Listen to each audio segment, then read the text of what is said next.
Você é daqueles que acredita existir um distanciamento ou falta de entrosamento entre a academia e o mercado? Então você precisa ouvir o nosso episódio de hoje.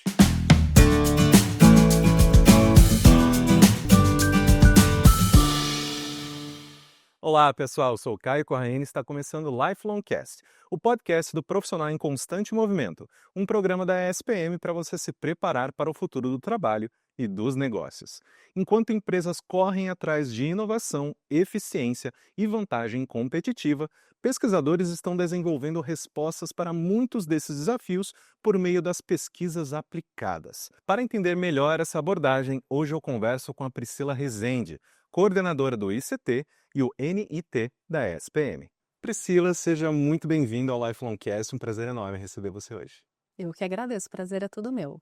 Querida, vamos conversar sobre um assunto que eu acho muito interessante, porque é algo que eu escuto, né, acontecendo ao redor, né, por muito tempo. De onde que surgiu essa ideia que existe um distanciamento entre a academia e o mercado? Assim, quais que são os principais desafios de fazer essa conexão e como que as empresas podem se beneficiar de parcerias, né, com instituições de ensino? Então vamos lá, Caio, eu acho que o distanciamento, ele surge porque a universidade, ela prioriza a pesquisa, né, e quando a gente fala na pesquisa básica, o foco é a geração do conhecimento, é longo prazo. Já as empresas, né, que trabalham ali numa perspectiva de pesquisa aplicada, o foco é no curto prazo. Sim. É na geração de soluções. Então, por isso esse distanciamento natural, né. Quando a gente fala da pesquisa científica tradicional, o foco é ciência, e quando a gente tem a perspectiva da pesquisa aplicada, a solução ela tem que ser breve, e ela tem que ser tangibilizada. Então por esse distanciamento. E quando universidade e empresa, elas decidem cooperar, é importante que haja ali, ocorra, um ajuste de linguagem, um ajuste contratual e principalmente essa questão do senso de urgência, justamente para entregar conhecimento científico que é do interesse da universidade e também entregar a prática e as soluções tecnológicas ou de gestão, né. É porque, querendo ou não, o mercado ele sempre tem essa visão de, ok, mas qual que é o serviço, qual que é o produto, Uhum. qual que é o problema que a gente está resolvendo? Quando, na verdade, às vezes tem muitas questões de pesquisas científicas que, às vezes, é só para entender mais sobre um assunto, sobre algo, né? Então, há essa questão, né, de esse desamparo, esse desentendimento, de certa forma. Mas o que que é pesquisa aplicada e como que ela se diferencia da pesquisa tradicional? Porque você mencionou de que justamente, né, o mercado ele tem mais esse foco em Uhum. pesquisa aplicada. Destrincha um pouquinho mais pra gente. Claro, vamos lá. A pesquisa aplicada, ela parte do princípio de uma dor de mercado, ou seja, o que que a sociedade precisa em termos de mercado, em termos de invenção, em termos de, questões, né, que geram dores para a sociedade, em termos de inovação tecnológica, melhorias ambientais, sociais, e diante dessa demanda, as organizações elas se unem em prol, de uma solução que precisa ser imediata ou no mais de médio prazo, né. Então a pesquisa aplicada ela se diferencia da pesquisa básica justamente por esse senso de urgência. Lembrando que a pesquisa aplicada também é norteada pelo método científico, Sim. mas ela tem como entrega, além do conhecimento científico, também a solução de um problema. E o que que é importante também dizer? Ambas as instituições, né, elas são beneficiadas, né, a universidade, o governo, as empresas, com partilha de equipamentos, partilha de riscos, né, Sim. e também o acesso a talentos, né, então quando uma empresa, ela estabelece um acordo de cooperação com uma universidade, ela tem acesso não só à infraestrutura física, mas ela tem acesso aos talentos da instituição. Então, resumindo, é uma via de mão dupla, é um processo de ganha-ganha, a sociedade ganha, o governo ganha e as empresas também. Exatamente. E você, de certa forma, já adiantou um pouco do que eu vou te perguntar agora, mas é por que então que a pesquisa aplicada é estratégica para as empresas?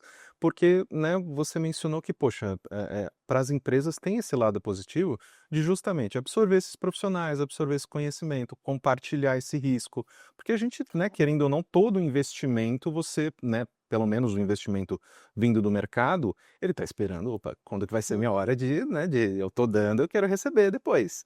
Então, por que que faz parte da estratégia dessas empresas? Por que que é tão importante ter essa questão da pesquisa dentro delas? Vamos pensar da seguinte forma, tá, Caio?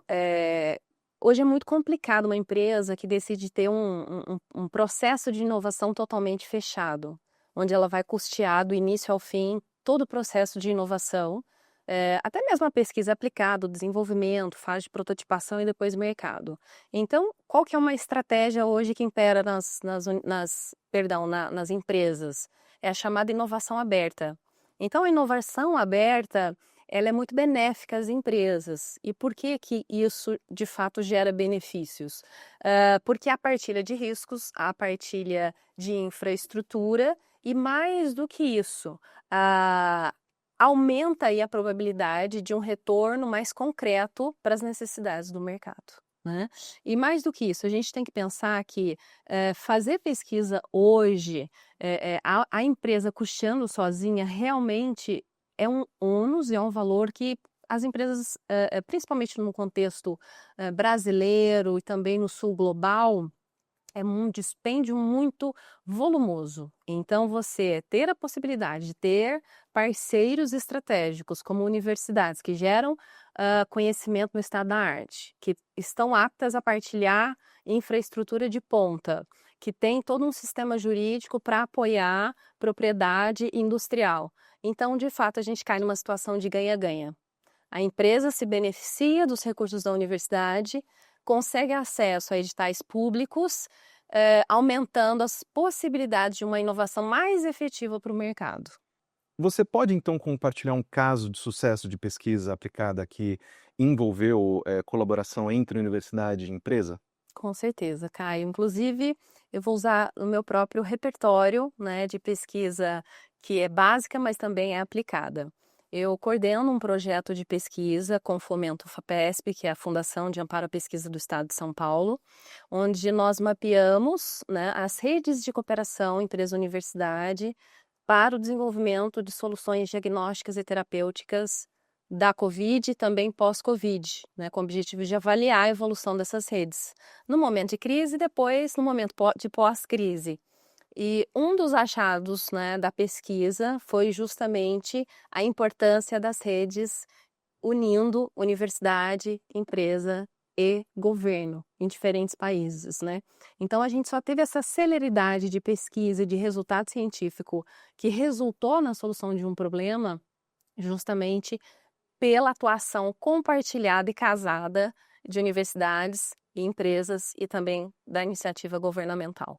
E mais do que isso, quando a gente pensa no exemplo brasileiro, a gente só conseguiu também a eficiência no processo de vacinação dada a atuação compartilhada de empresas, universidades e governos, né? Então é um exemplo emblemático, né? E quando a gente olha a contribuição prática também do projeto, a gente conseguiu fazer o registro de um software e também o registro de uma marca. Então hoje, os principais desenvolvedores, as principais instituições, né, que man con conseguem manter ativa, né, a pesquisa, pra soluções diagnósticas e terapêuticas da Covid e de uma situação pós-Covid, a gente tem catalogado todas as invenções, todas as soluções tecnológicas e os principais pesquisadores e desenvolvedores. Então a gente entregou também para a sociedade não somente uma tese, a produção científica, o artigo, mas também um artefato tecnológico que facilita a prospecção não somente da invenção, da vacina e da solução tecnológica, mas também do conhecimento no estado da técnica. E Priscila, vamos explicar então para quem está nos assistindo, para quem está nos ouvindo nesse momento, um pouco mais sobre esse passo a passo da pesquisa, né? Porque a gente, né, já conversou aqui sobre, ok, de onde surge a dor, a necessidade de pesquisar, de se aprofundar sobre algo e tal, mas como que a gente vê esses estudos, né, nascendo e sendo, né, abraçados pelas empresas, essa colaboração? Dá para a gente um overview e esse passo a passo? Vamos lá, Caio. Eu vou destacar 2 exemplos, tá, mas a gente tem que sempre entender que na ciência, nem sempre esses 2 caminhos, vai dizer que todos os casos daqui por diante se aplicam a esses 2 caminhos, mas para efeito didático eu vou te dar 2 exemplos. Um primeiro exemplo é quando tem aquela pesquisa que ela tem o seu start com base nas dores do mercado, né, então é um pesquisador que já tem essa veia mais de aplicação, que faz trabalhos com empresas, né, ou é um professor empreendedor, que no dia a dia empreendedor ele passa por essas dores, ele quer, né, resolver. Então é uma pesquisa que ela começa olhando para as dores do mercado, e como a gente vai articular o método científico, numa caminhada estruturada, buscando soluções, buscando desenvolvimentos para atender esse problema, né. É lógico que a fase de, delinear os problemas, fazer ali levantamento de hipóteses, teste de hipóteses, depois realmente validar um modelo, é toda uma sistemática científica, todo um rigor metodológico. E aí na fase de entregar a produção técnica e tecnológica, que pode ser uma patente, ou pode ser um programa de computador, ou um modelo de utilidade, aí é uma outra fase que se faz, muitas vezes com um grupo focal ou com uma amostra de consumidores, justamente para validação do protótipo. Mas em linhas gerais, a gente tem um primeiro momento, né, de sentir as dores, levantar questões, testar e validar hipóteses e depois como que a gente vai, de fato, ter um protótipo e também validar esse protótipo, em linhas gerais, Sim. né? Esse é um primeiro caminho, um primeiro exemplo didático. Um segundo exemplo é quando o gap ele é científico, né? O pesquisador, que às vezes é também um empreendedor, né? Usa ali o chapéu da ciência, o chapéu do mercado, ele mergulha na literatura e se depara com uma lacuna que é inicialmente científica. E ele, com base nessa inquietação científica, ele começa a alavancar a esteira da pesquisa científica, também usando o método científico. Ele pode partir para uma pesquisa quantitativa, Sim. aplicando questionários numa grande amostra, né? E aí o objetivo dele vai ser entender didaticamente o comportamento de todo um ecossistema, né?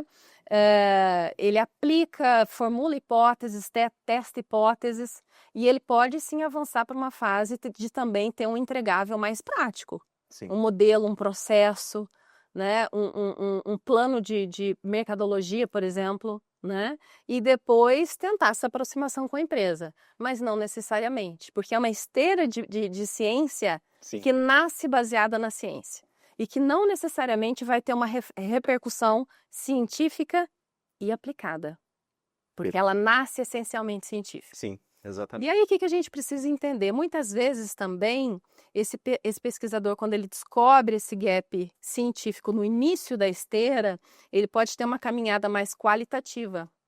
E ele não vai observar o ecossistema, ele vai avaliar os detalhes e os significados para um grupo de empresas somente. É aquela analogia, né? O pesquisador qualitativista, ele olha a árvore em si, o sujeito. Já os pesquisadores quantitativos, eles olham todo o ecossistema, ou seja, a floresta como um todo. Então isso também são variações da pesquisa, que pode caminhar tanto para um caminho quali ou para um caminho quantitativo. Sim. Né?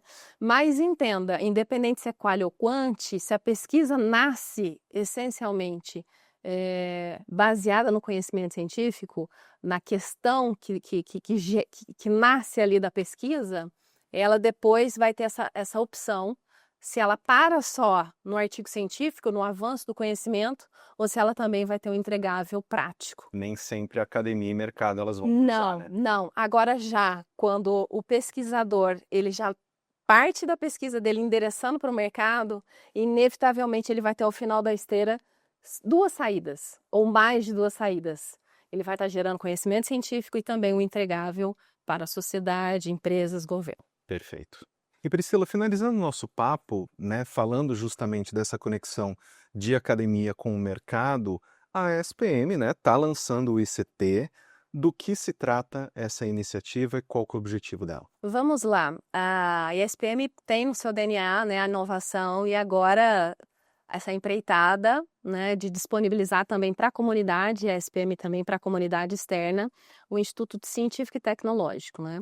A missão desse instituto é justamente colocar para conversar empresas e universidades e também o governo, né. E a gente quer transformar a nossa pesquisa aplicada em soluções para o mercado. A gente tem um DNA também muito pulsante, né, do consumo, do marketing. A gente tem uma equipe de colaboradores e pesquisadores que geram soluções, ferramentas, e forma lideranças para o país e também para fora do país. E nosso esforço, então, daqui por diante é justamente criar as vias institucionais, né, para que a gente possa alavancar essas iniciativas e depois que isso tenha uma repercussão em depósito de patentes, registro de marcas, via o nosso núcleo de inovação tecnológica, que é uma segunda estrutura, que é um apêndice ali do ICT. Então são 2 empreitadas aí com bastante investimento da instituição, que daqui a pouco a gente vai anunciar para a comunidade interna e externa. Muito bom. Priscila, eu te agradeço muito, né, a sua gentileza de oferecer tanto o seu tempo quanto o seu conhecimento para a gente. Espero que a gente tenha novas oportunidades de bater papo aqui. Com certeza. Muito obrigada, Caio. Prazer. Espero que você tenha gostado do episódio de hoje. Não se esqueça de seguir o Lifelongcast na sua plataforma de streaming favorita e avaliar o programa também. Te vejo no próximo episódio. Tchau!